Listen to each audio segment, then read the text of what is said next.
Bueno, lo presentamos a nuestro invitado que nos está acompañando aquí en estudio, el presidente del Comité de Prevención de la Tortura de aquí de la provincia de Corrientes, el doctor Jorge Zeta. Jorge, ¿qué tal? ¿Cómo le va? Buenas noches. Buenas noches, Liliana. El título de la gacetilla enviada por el Comité de Prevención de la Tortura dice lo siguiente: denuncia penal por delitos vinculados con actos de tortura. Efectivamente, Liliana. ¿Así de grave la denuncia con actos de tortura? Y el tipo penal de tortura es muy amplio. Todo tipo de vejaciones, apremios. El 144 ter establece las características y tortura es no solamente tratar de arrancar una confesión, sino todo tipo de maltratos, vejaciones, golpes. Y nos encontramos con esta situación, que es un tema que venimos hablando hace mucho tiempo, y es un poco la punta del iceberg nada más, conectado con el tema de adicciones.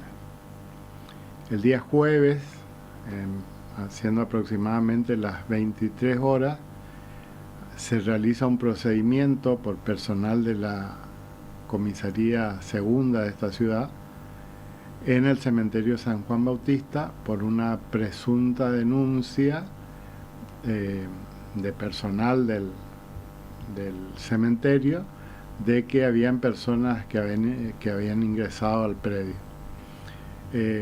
Logran aprender a un joven de 24 años y a la mañana siguiente tenemos comunicaciones de la familia de que estaba muy golpeado. No sabemos en qué ámbito, si fue durante la aprehensión, si fue en el ámbito de la comisaría segunda. Por eso hacemos la denuncia, para que se investigue dónde ocurrieron y quiénes son los autores de esta barbaridad. El mismo día viernes nos constituimos con la comisionada Domínguez y el secretario ejecutivo al despacho de la doctora Mesa, que estaba actuando en la aprehensión de esta persona, y inclusive tuvimos oportunidad de verlo por la calle, obviamente esposado, llevándolo a diferentes dependencias judiciales. Consultamos sobre el motivo de la aprehensión. La doctora Mesa nos informa que esta es la situación. También interviene el defensor oficial, el doctor Pérez Díaz, y notamos el estado en el que se encontraba esta persona. Bueno, por la tarde finalmente nos informan de que iba a ser sometido a una cirugía en el Hospital Escuela. Interviene también el servicio médico forense a través de un pedido de la doctora Mesa y se logra la internación en el Hospital Escuela. A todo esto, de los relatos de la familia y de la propia división de enlace de la doctora Godoy, nos informan de que en la madrugada estuvieron recorriendo distintos hospitales donde no fue recibida esta persona. Siendo aproximadamente las 18, he intervenido quirúrgicamente por rotura de tórax y una perforación en el pulmón. Esto fue el viernes por la tarde, sábado. ¿Rotura de tórax? 4 costillas rotas aparentemente. ¿Y perforación? Y perforación del pulmón. Gravísimo. Gravísimo. La verdad que, y nosotros lo vimos muy golpeado, por eso se intervino. Perdón, ¿la aprehensión fue, o la detención fue el día jueves? Jueves 23:30. ¿Cuándo lo internan? El viernes. ¿Y el sábado? Y el sábado se lo interviene quirúrgicamente. O sea que estuvo 24 horas casi sin recibir atención, con costillas rotas y el pulmón perforado. Exactamente. Podría haber muerto. Podría haber muerto. Y hubiese sido mucho más grave, obviamente. Durante todo el domingo estuvimos comunicados con la familia y finalmente el día lunes nos informan sobre la tarde de que le habían dado el alta. ¿Y el sábado lo habían operado? El sábado lo habían operado, el lunes le dieron el alta con algunos documentos que nos presentó la familia, las prescripciones médicas. Este chico tiene, como dije al principio, tiene un problema muy serio de adicción, inclusive tenía una orden de internación en el Hospital de Salud Mental anterior a su aprehensión a través de la defensora oficial,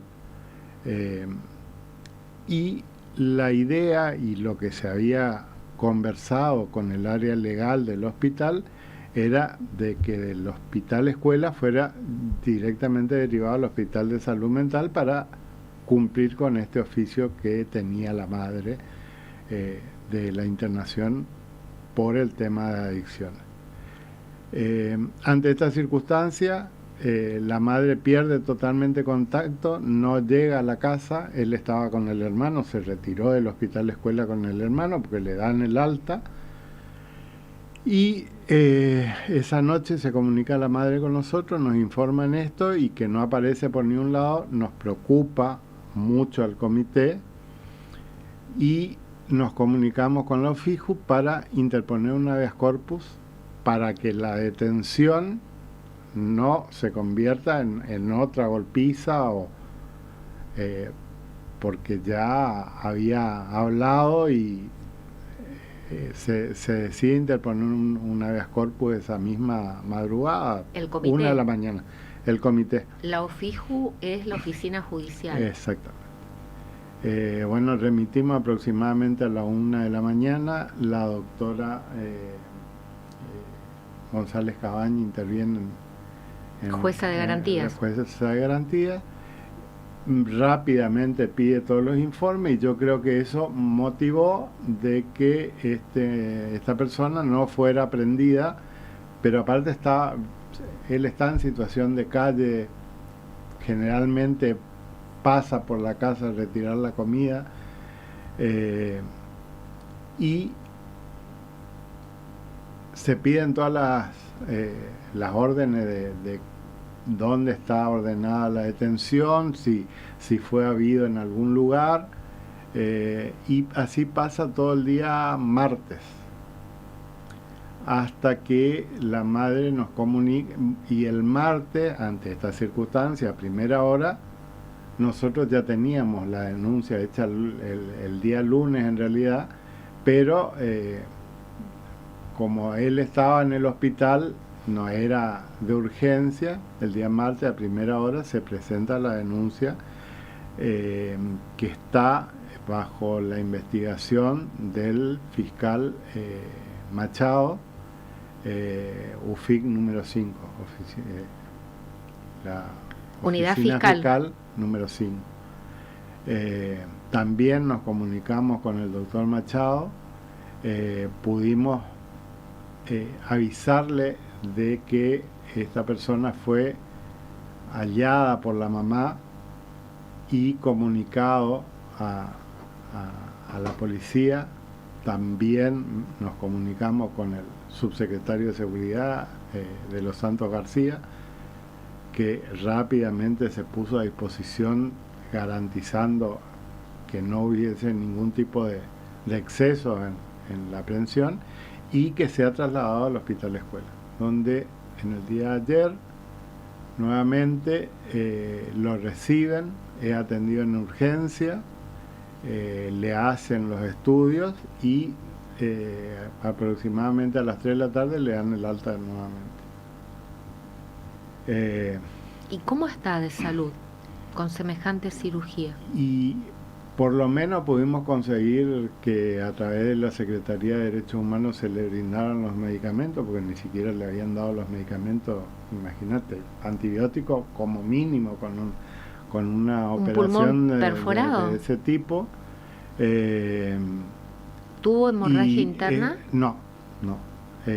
Pero ayer cuando volvió la madre lo encontró, estaba con fiebre. Esa era nuestra preocupación, porque ese es el signo de una infección probablemente. ¿Y dónde está actualmente? Ahora en la casa de la mamá. En este momento está en la casa de la mamá, pero tampoco es fácil retenerlo, porque el problema es la abstinencia, con un consumo muy problemático. ¿Y entonces? Y bueno, estamos esperando que se pueda lograr la internación en el Hospital de Salud Mental, inclusive comunicándonos tiene un asistente por el tema de las adicciones, y se está viendo la posibilidad de trasladarlo a Buenos Aires, a algún centro especializado, a ver cómo podemos articularlo. El Hogar de Cristo puede ser una alternativa. Esa es la situación. Pero bueno, esto desnuda una realidad que la venimos conversando hace mucho tiempo, sí, Liliana, el tema de las adicciones, y que Corrientes no tenga un lugar público de atención de las adicciones. Yo creo que esta es una alarma muy significativa. Un caso. Un caso, pero de la que debemos tomar como lección y tomar el toro por las astas y empezar a trabajar en serio con el tema de adicciones. Existen instituciones, sigue funcionando el Cedronar, algunos hogares de tránsito, algunos lugares privados, pero que con la situación por la que atravesamos no daba. A ver. Y no es completa.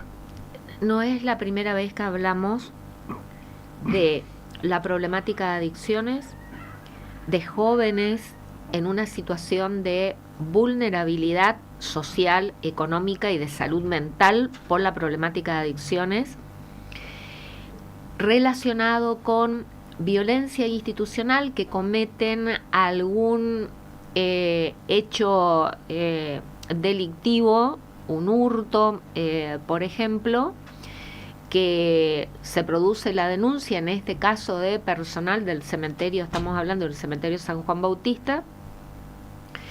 La policía acude, se lo detiene a esta persona, entonces todo un combo.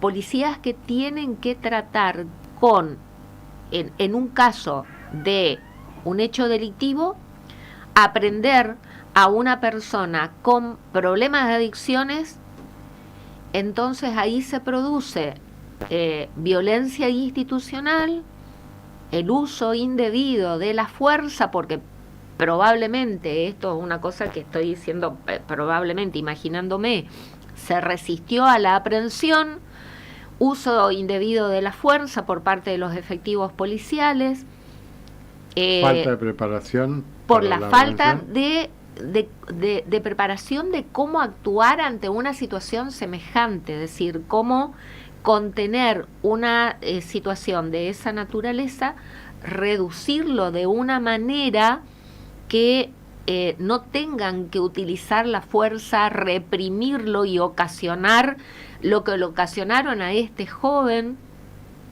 Le quebraron las costillas, varias, nos está diciendo. Estaba muy golpeado. Y en la cabeza. La cara, las piernas, era un... O sea, las lesiones no solamente eran fractura de costillas, pulmón muchas. Perforado, sino... Golpes, hematomas. En todo el cuerpo. En todo el cuerpo, en las piernas, en los brazos, en la cara, un ojo prácticamente cerrado. Y lo vimos circular por la calle caminando, en esas condiciones. Lo estaban llevando esposado de la Fiscalía a la parte de atención psicológica del Poder Judicial, que está en Salta y Pellegrini. ¿Cuántas cuadras? Una cuadra. Pero con no el podía, no el podía. pulmón perforado. Sí, un ojo Y cerrado es prácticamente. la fiscal la que pide La intervención del servicio médico forense y para el que lo servicio para que lo revisen. El servicio médico forense, el doctor Galvez, articula para que se lo interne en el hospital escuela. Ahí se encuentran con esta realidad que tenía cuatro costillas rotas y el pulmón perforado. ¿En qué barrio vive? Virgen de los Dolores. ¿La madre es sostén de hogar? Exactamente. La verdad que 24 años. Es lo que escuchamos nosotros. O sea, una realidad. Muchas oportunidades. Madre sola. La desesperación de esa madre, pues, que te digan, no quiero que me lo entreguen muerto. Porque y ahora esto continúa, o sea, no termina. No, si no es tratado. Entonces, la situación de salud actual es que está en su casa, medicado. No sé por cuánto tiempo, Liliana, porque la mamá ella podrá no contenerlo. Lo puede contener. Es un muchacho grande, con fuerza. Tiene inclusive, nos contaba la mamá que en alguna oportunidad, en algún episodio, como que le tiraron alcohol o algo en el cuerpo y le prendieron fuego. O sea, tiene queloides. ¿Cómo, Jorge? Por favor, reitera. En una situación que no llegamos a determinar cómo fue, nos cuenta la mamá de que le habían tirado alcohol en este estado de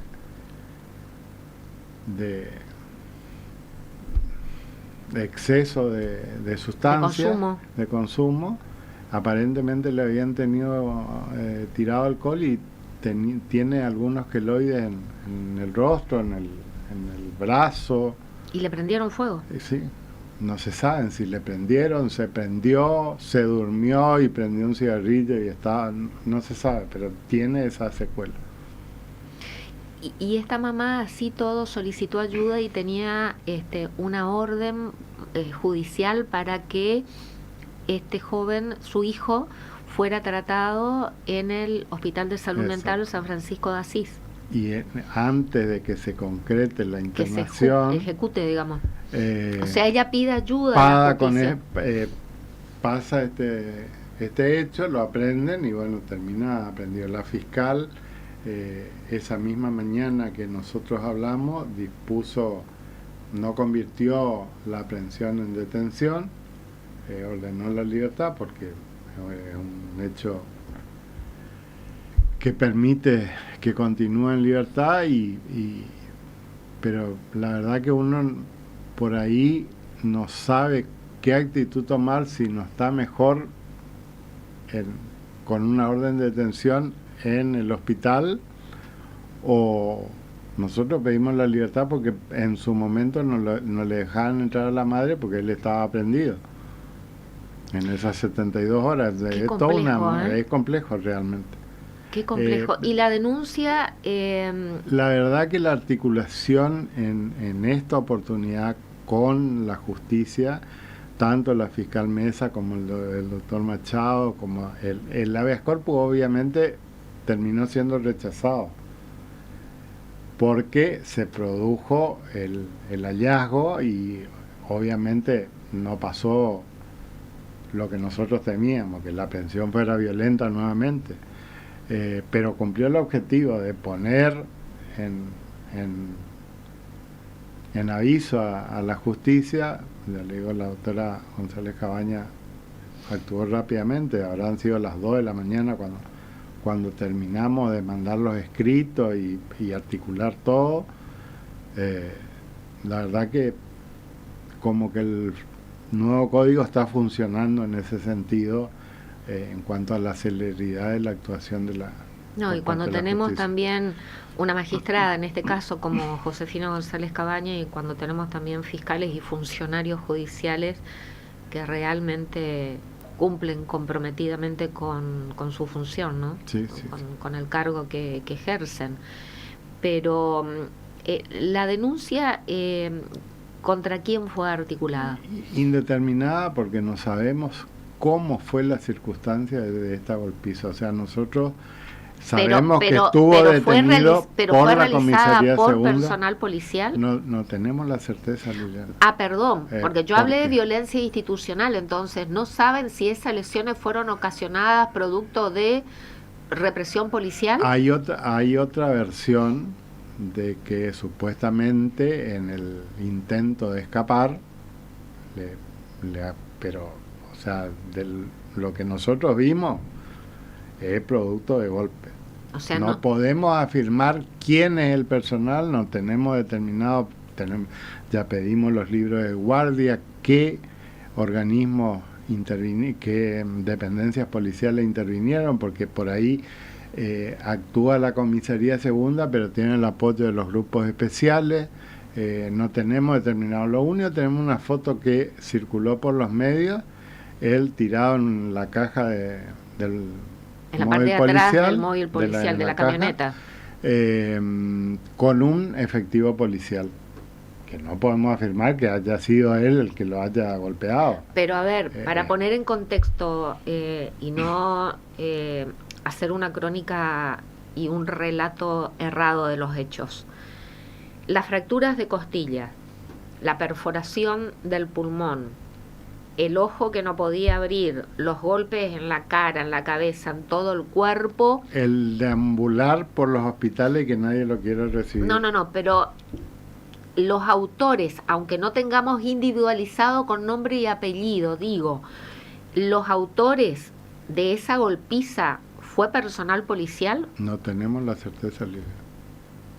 Hay dos versiones, por eso te digo. Una, de que él en su intento de escapar se golpea de esa manera, y la otra, la versión de la víctima, de que fue golpeado.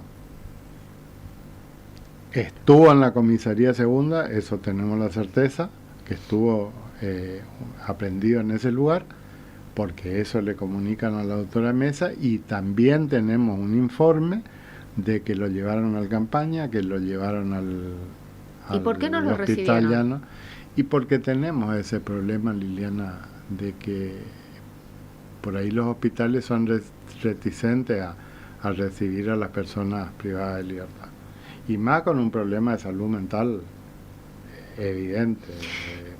Determinar cómo se produjeron esas esa es la investigación lesiones, que pedimos, por eso la denuncia. eso se puede hacer Sí, con con pericia. los libros de DAO, con los libros de guardia, quienes actuaron en el procedimiento, la declaración Jorge, de la víctima. Además de determinar quiénes estuvieron en ese operativo, en ese procedimiento, digo, un médico puede determinar si esas fracturas de costillas y esos golpes que tiene esta persona son de hace 2 semanas, son de hace unos días, si son producto de que en el forcejeo se cayó y se rompió la costilla, se perforó el pulmón, le quedó un ojo en compota, le quedó la cara reventada, la cabeza partida, intentando escapar, que se resbaló, se tropezó y cayó, o si es producto de golpes.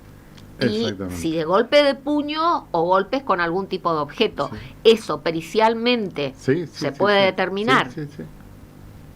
Eso está pedido dentro de la denuncia. ¿Y quién está a cargo de la investigación de esa denuncia? El fiscal Machado. Bueno. Además de todo lo que desde el Comité de Prevención de la Tortura han actuado tratando de preservar la vida de esta persona, ¿no? Y de ocuparse también de la problemática de adicciones, de consumo que tiene, usted como presidente y bueno, como mecanismo local, ¿no? ¿Van a hablar, reunirse con otras autoridades como ya lo vienen haciendo con otros organismos? Ministerios, digo, para tratar de articular acciones en conjunto, porque no es el primer caso. Tenemos la mesa de enlace, que la hemos tenido acá la doctora Godoy. Recuérdenos quién es la doctora Godoy. La directora de la división de enlace con los organismos de derechos humanos de la policía de la provincia. O sea, pertenece a la fuerza policial. y es la que actúa, digamos, con el Comité de Prevención de la Tortura. Bueno, esa es la situación, pero como te decía Liliana, acá el problema más grande, y es, aprovechando un mensaje más, es la droga y el tratamiento de las personas que tienen consumo problemático. Y encima, por ahí nos dicen que nosotros nos excedemos cuando marcamos, o sea, nos metemos en esta temática, pero lo cierto es que es también lo que vemos en las unidades penales y en las comisarías. El 90% de las personas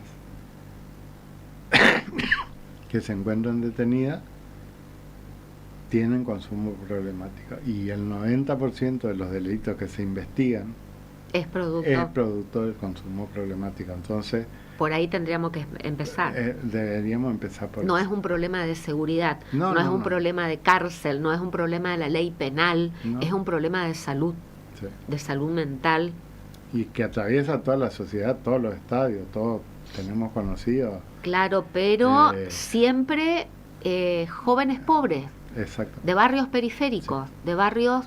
Y quizás porque la calidad de la sustancia no sea la mejor. Sí, todo es una porquería, pero si sos marginal, si vivís en una zona periférica, estás en una condición de vulnerabilidad social total y absoluta, y comprás la porquería, que es todavía más sucia de lo que comúnmente es, te destruye, el daño es mayor, ¿no? Sí, sí. Es complejo, o sea, esto no se trata solamente con una política criminal o de seguridad. Exactamente. Bueno, Jorge, gracias. Un segundito. Sí. Recordarlo al doctor Bosch. Hoy se cumplen 9 años de su fallecimiento.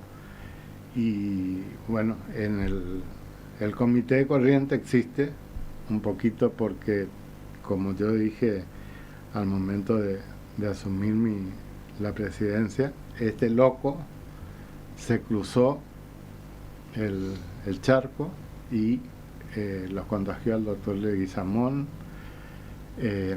a la doctora Falletti y al doctor Brear de esta idea, con el acompañamiento académico del doctor Chaín, y salió el comité que hoy tenemos 10 años de funcionamiento. Mario Bosch, que era el presidente del Comité de Prevención de la Tortura de la provincia del Chaco. Que fue el primero en el país. Con una gran militancia en materia de derechos humanos, trabajó muy comprometidamente y fue, como lo acaba de decir Jorge Zeta, en cierta medida el motorcito para que arranque el Comité de Prevención para la Tortura, de la tortura aquí en la provincia de Corrientes, ¿no? Sí. Con el doctor Ramón Moncho Leguizamón a la cabeza, los legisladores, los senadores, María Inés Falletti, el senador Noel Brear, y por supuesto siempre desde el inicio estuvo la labor, el apoyo comprometido también y el trabajo de el ministro del Superior Tribunal de Justicia, el doctor Alejandro Chaín, que permanece en el Comité de Prevención de la Tortura aquí en la provincia de Corrientes. Es el más viejo de todos, tiene 10 años en el comité. De funciones, digamos, porque sí, si le decimos viejo, por ahí está escuchando, no sé si le va a agradar mucho. Pero aclaramos que es de función y de trabajo dentro del comité. Gracias por recordarlo, Mario Bosch, Jorge. Y vamos a seguir informando sobre, no solamente sobre el caso en particular, para que se aclare, ¿no?, quiénes fueron los autores y que se determine, y sobre todo el seguimiento del estado de salud físico y mental del problema de consumo de este joven, y si puede ser tratado en alguna institución. A mí se me ocurre los Hogares de Cristo en Buenos Aires, que esto depende de la iglesia.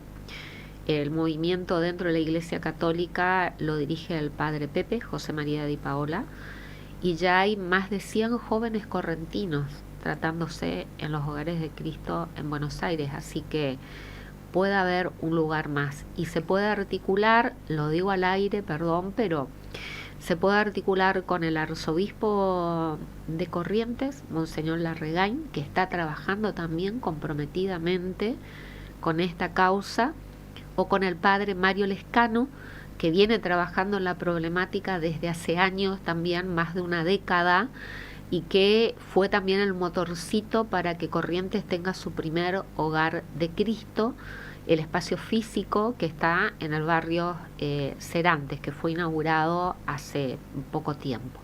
Así que te dejo la inquietud, esa puede ser una posibilidad. Vamos a transmitir porque realmente escucharla a la madre por la situación que atraviesa. Este es un muchacho que tenía trabajo, que tenía su casa, perdió todo. Por la droga. Y vive en situación de calle prácticamente. Un caso de los tantos, de las tantas realidades que hay. Pero sí hay alrededor de 130, entre 130 y 150 jóvenes correntinos tratándose en los hogares de Cristo en Buenos Aires, así que se puede lograr un lugarcito más para este joven Jorge. Bueno, está. Gracias. Gracias. Una cortina musical, tanda, y al regreso continuamos con más Dialogando.